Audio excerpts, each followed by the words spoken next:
This is a standard PC, no markings. You can buy this at any store, any computer outlet. To get into the computer, you look at the back, make sure that all your connectors, when you lay the computer down, all the connectors are on the bottom. These are thumb screws. You unscrew them, put them off to the side, and you slide back and then lift up. Just takes the case off. Now, this is the inside of a computer. You have a power supply. These connectors come off the power supply, supply power to everything on the system board and on the components. This is a processor fan, heat sink, which is over the microprocessor. There's several components that are on here that we'll talk about later. You have your hard drive, you have your CD-ROM, and this component down here is called your motherboard. We're going to take this apart. The blue cables that you see here are called SATA cables, S-A-T-A, SATA cables. There's a pin on the top of one of these. You squeeze and pull. See this pin here? What you do is you squeeze that pin down and you pull out, and it comes off of the hard drive. Then I'm going to take the power, which has the same type of connector, only just a little bit longer. We're going to do the same thing up top, squeeze and pull. Same thing with the power, squeeze and pull. The power is supplied through the power supply. The SATA cable is supplied through the system board. These cables here, these SATA cables, are connected to SATA ports that are on the system board. Again, you squeeze and you pull. Set these off to the side as well. We're going to start disconnecting power to everything. This power cord right here connects to a case fan. They simply just unplug. This power connector connects all the power to the system board. Squeeze and pull directly out. It's got this little clip that clips onto the side of the system board. Again, another case fan, unplug power, and you have a 4-prong power connector down here. It supplies more power to the board. It also has a little squeeze pin, and it pulls right out. Now your power supply is completely disconnected from your system board. Now we're going to remove the power supply. All right. Okay, to remove the power supply, there are 4 screws on the back side. Get a Phillips screwdriver. Make sure you don't lose your screws.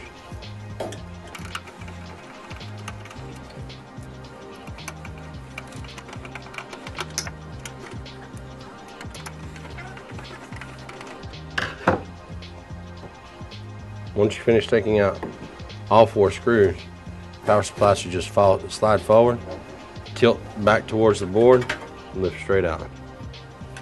That is the removal of a power supply. Now, let's remove the hard drive. Normally, there are 2 screws that hold the power supply in on either side, top and bottom. Let's remove the hard drive screws and remove the hard drive.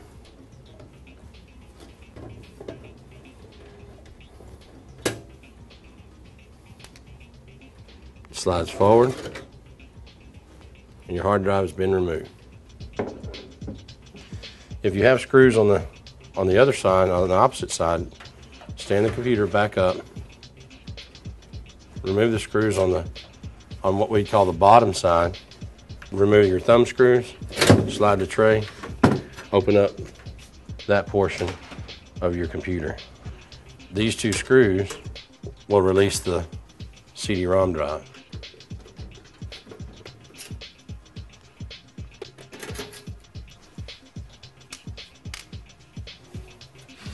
Turn it back around. 2 screws on this side.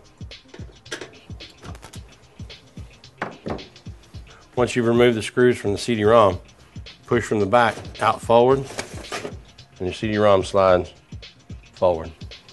Now, to remove the system board, you can first have to remove each one of the components that are tied to it. Cables, PCI connectors, or PCI Express, whatever external cards or what they call add-on cards, you'd have to remove those. This is considered memory. Doesn't necessarily have to be removed when you're removing the motherboard, but you can. To remove the memory, there's a tab on either side. You pull the tab out, pull this tab on the other side out, and the memory slides right out. There's your memory stick. Now we're going to remove this PCI card. To do that, you'll see the screws inside here. It's hard to get to. There's a cover on the back side that we have to remove first.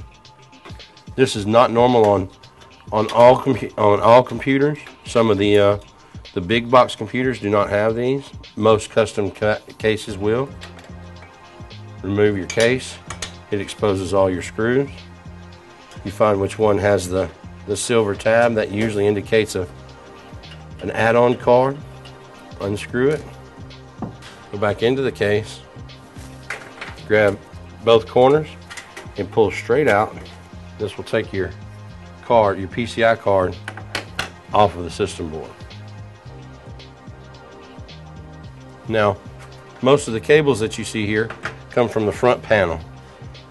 The front panel has a card reader. It's got USB ports, audio headphone jack.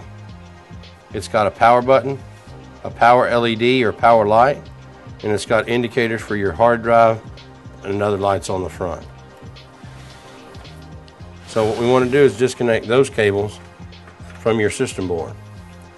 Real simply, don't pull too hard. Just grab firmly and ease them out. Just pull lightly and they'll all unplug, and notice how they fan apart. This is your USB cables. Do the same thing. Grab lightly and pull. These do not fan apart, and it has the word USB, or has the letters USB on them. This will tell you these are for the USB ports and the card reader for up front. Then this cable, again, pull from here. It tells you that it's an audio port. Came from here, and it'll tell you on the system board where it says audio. Now let's remove the motherboard. To remove the system board, there are screws that hold it on. These screws are indicated by little circles throughout the system board, and that holds it in place so it can't move. And once we remove those screws, the system board should slide towards the front of the case and pull straight out. I'm using a lightly magnetic tipped screwdriver to kind of help. Some people don't necessarily think it should be used, and if that's the case, if you don't feel comfortable with that, then don't use them. I'm sure whenever you're putting these screws back in, that you don't over tighten them. They just need to be tightened up enough to where it holds steady. The motherboard should lift straight up. Now that you have your system board out, you can replace your processor. This is the easiest way to do it. I like to put the processor and the heatsink on before I set my motherboard back in my box or replace it. The reason being is it allows me, one, to handle the device a little easier, and two, I'm not confined in space. So what I want to do is on every heatsink you're going to find a fan. That fan usually has a power cord, and it's usually plugged in to a power connector, and it'll tell you on the system boards where a CPU fan should be plugged into.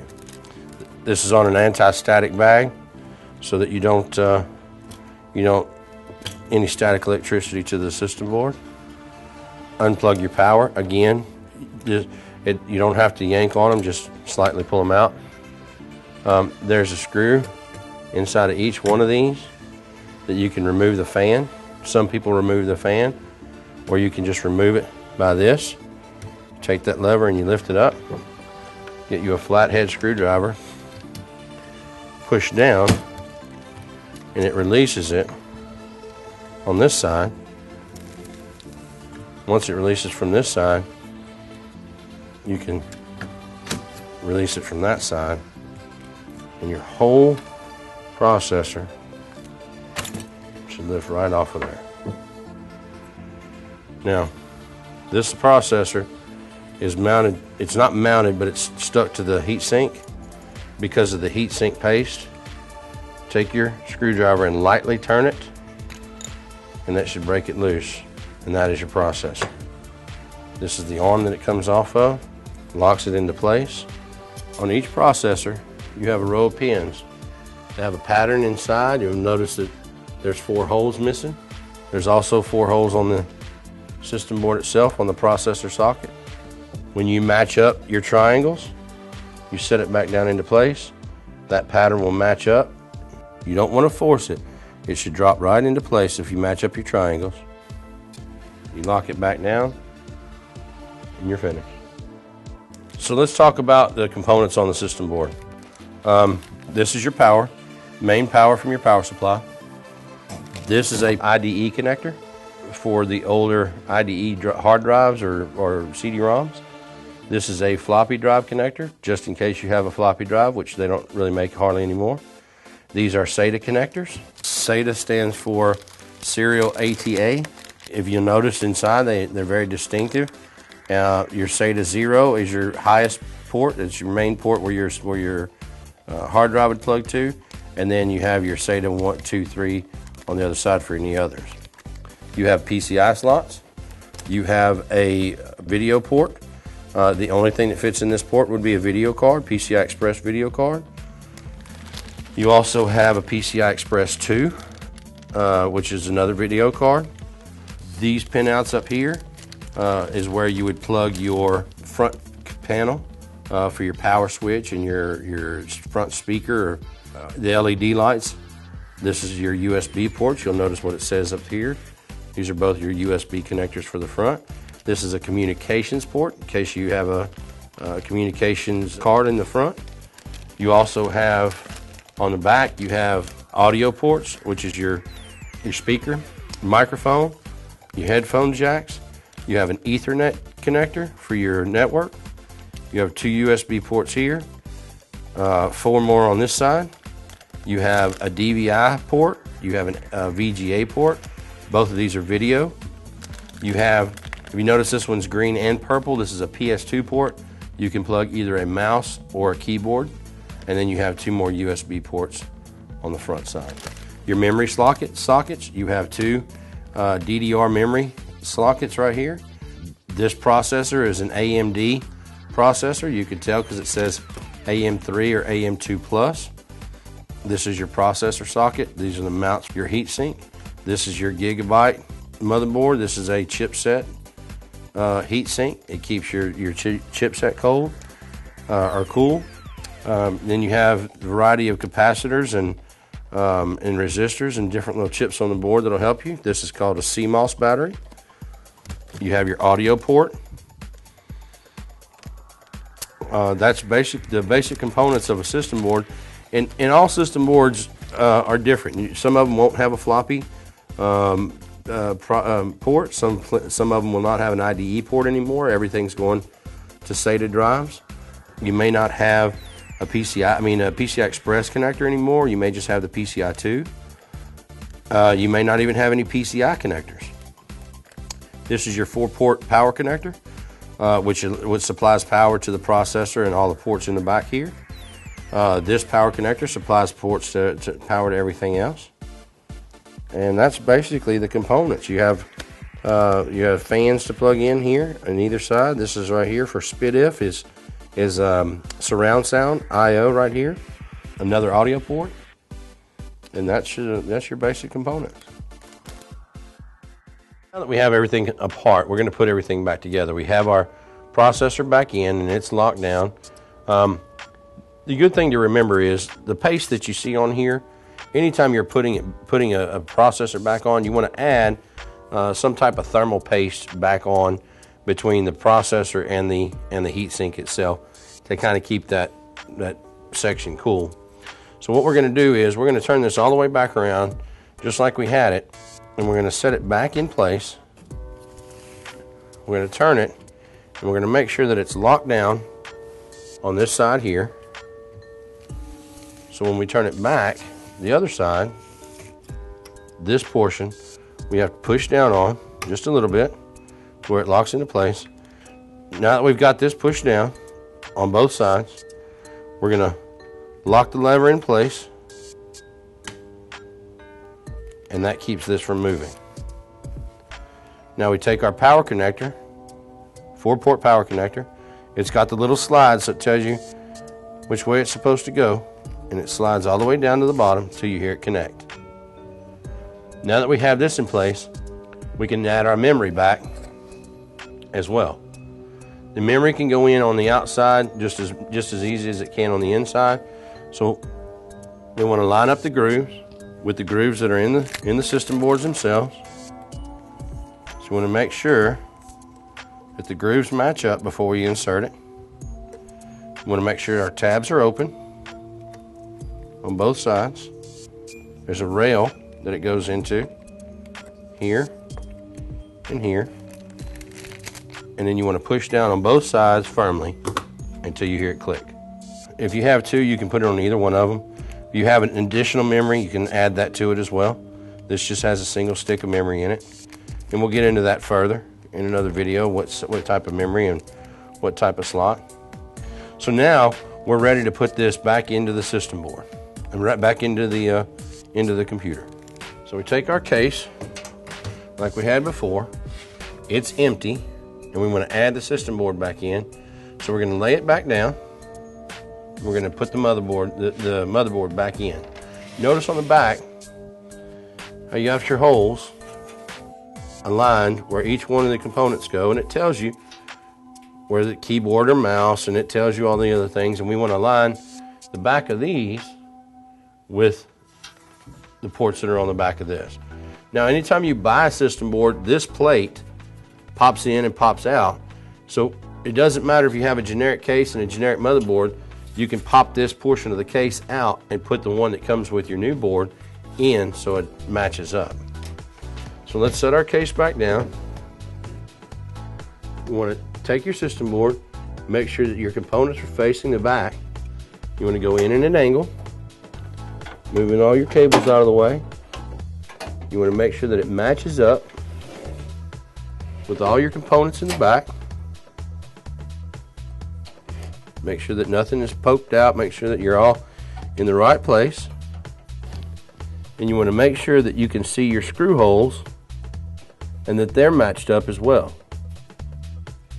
Again, when you're putting your screws back in, you don't have to bear down on them. Just make sure that they're snug. Make sure that the system board will not move. It doesn't jump, because as you plug components into it, you don't want it to shift.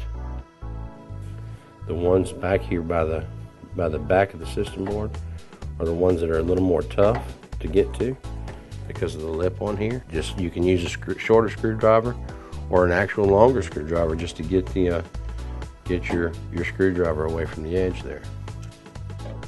The main concern with the screws is you want to make sure that all four corners are tied down or anchored. You can short a system board out with the wrong screw, or with not having a screw added, could add a short to the system board, which will cause your system board not to power up. So make sure that you don't have anything except for the brass inserts underneath where you're screwing these two. And once you have your brass inserts, everything else should fall right into place. Okay, we're going to add the CD-ROM back to your system. You want to make sure your SATA connectors, the same ones that are on the board, system board, the SATA, and then your power SATA. So you want to slide it in from the front until the front piece matches with the front of your case, and your screw holes are lined up. You want to take your screws. You want to make sure that they're snug. You don't want to have to bear down on them too hard. You just want to be able to get them into place to where it holds the CD-ROM in place. Now that your CD-ROM's in place, we're going to add the hard drive back. Your SATA connectors that are on here. This is power. If you have IDE power and you don't have SATA power, this hard drive has both power connectors. So you can add a power connector similar to this from your power supply if you need to, or just use regular SATA power. I'm going to add this back in. And what we want to do is we're going to find our ledge where we want it. We're going to slide it back in. Notice our screw holes are lined up into the slots. We can slide it all the way as far back as we want, or we can bring it as far out as we need to. The adjustment is purely up to you and the space that you have. Take your screw, line it up. Doesn't slide either way. Now that these two components are back in, we're going to add the power supply. We will add a PCI card. All the other components are in, but I want to add the power supply now to show you how everything plugs back into place. Power supply will go upside down. This depends on the back angle. You want to go in at an angle, up, turn it straight, slide it forward. You want to match up your holes, your screw holes. Like most power supplies, there's a ledge on top underneath that'll help you hold it in place. So when you're ready to screw it in, you line up your screw holes, you screw your power supply back in. And this one you want to make a little more snug than the rest of them. This is all your power here, so you want to make sure that it doesn't come loose. Now your power supply's in, snug, it's not going anywhere. Now, let's plug in our 24-pin power connector. There's 24 pins. On your system board, it has 24 pins. Your squeeze pin is on this side right here that locks and unlocks them. And there's a ledge on the edge of your power connector there. So you just line up your pins with the holes that are there and push until you hear a snap, and it's locked into place. Your 4-pin power connector, again, your clip. There's your power connector there. There's your clip. There's a ledge on a lip on the edge. You line up the holes. It only goes one way. It won't go the other way. And push until you hear it, that clip clicks. Now we want to add power to the rest of our system. This is a power plug that we can add for the CD-ROM. Add that power back. Again, it only goes one way. Power for the hard drive. Power is there. Now, your SATA plugs. SATA plug for the CD-ROM, SATA plug for the hard drive. Exactly the same setup. The difference is this one's kind of a 90-degree angle, which allows it to be put in this way. The system board, the hard drive doesn't need it because you got more room over here. They do this in tight spots where you can get to them a little easier. So our hard drive 0, SATA 2 0, is going to plug to the system board. Notice the L shape on this one as well. There's a connector for it. We're going to push until we hear it click. Take this side again with the L shape, sideways L, and we're going to plug it to the hard drive. Push until you hear it click, just like that. And then we're going to do the same thing for the CD-ROM. Does it matter what port the CD-ROM goes to? There's SATA 0, then SATA 1, SATA 2, and SATA 3. Does not matter. You choose SATA 1, the next drive in line. You feed your cable up, and you plug it against your CD-ROM.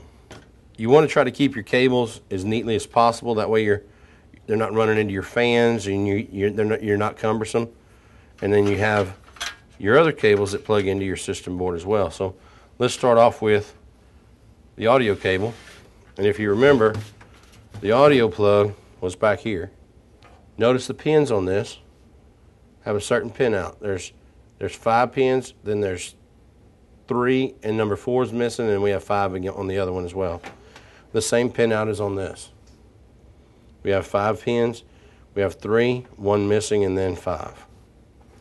So we want to make sure we line those up correctly and push all the way down. Now, we want to do the USB and the card reader. Notice the pin outs are a little different on this one. You have 5, then you have 4, and then the last one's missing on that side. So you find your pin out the way you want it on here. Slide it into place. Do the same on this one. Slide it into place. This is a power connector for a fan. On all power supplies, your power connector, main power is going to go red, then black, then yellow. Anytime you plug in to another power connector, you want to match up the colors, and they snap right into place.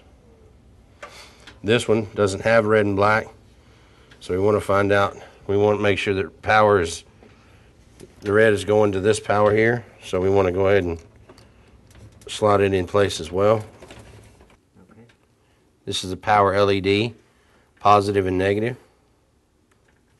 This is our hard drive LED, and this is our reset switch. So those plug to this port right here. You're going to have to find where the color code's on this, but if you'll notice, it tells you where each one of them plug into. So if it's closest to this, it's on this side. If it's farthest away, it's on the opposite side. Now that we've got our cables plugged in, connectors for the front panel, let's install the PCI card. With a PCI card, you make sure it's lined up in your empty slot, and then you push down here, and it snaps into place. And your screw, you got to add your screw back to it. Put your case back on. Last thing we're going to do is put our panel back on. Make sure that the grooves line up with where they go. Slides right back on. Put your thumb screws back in, and you are back to normal.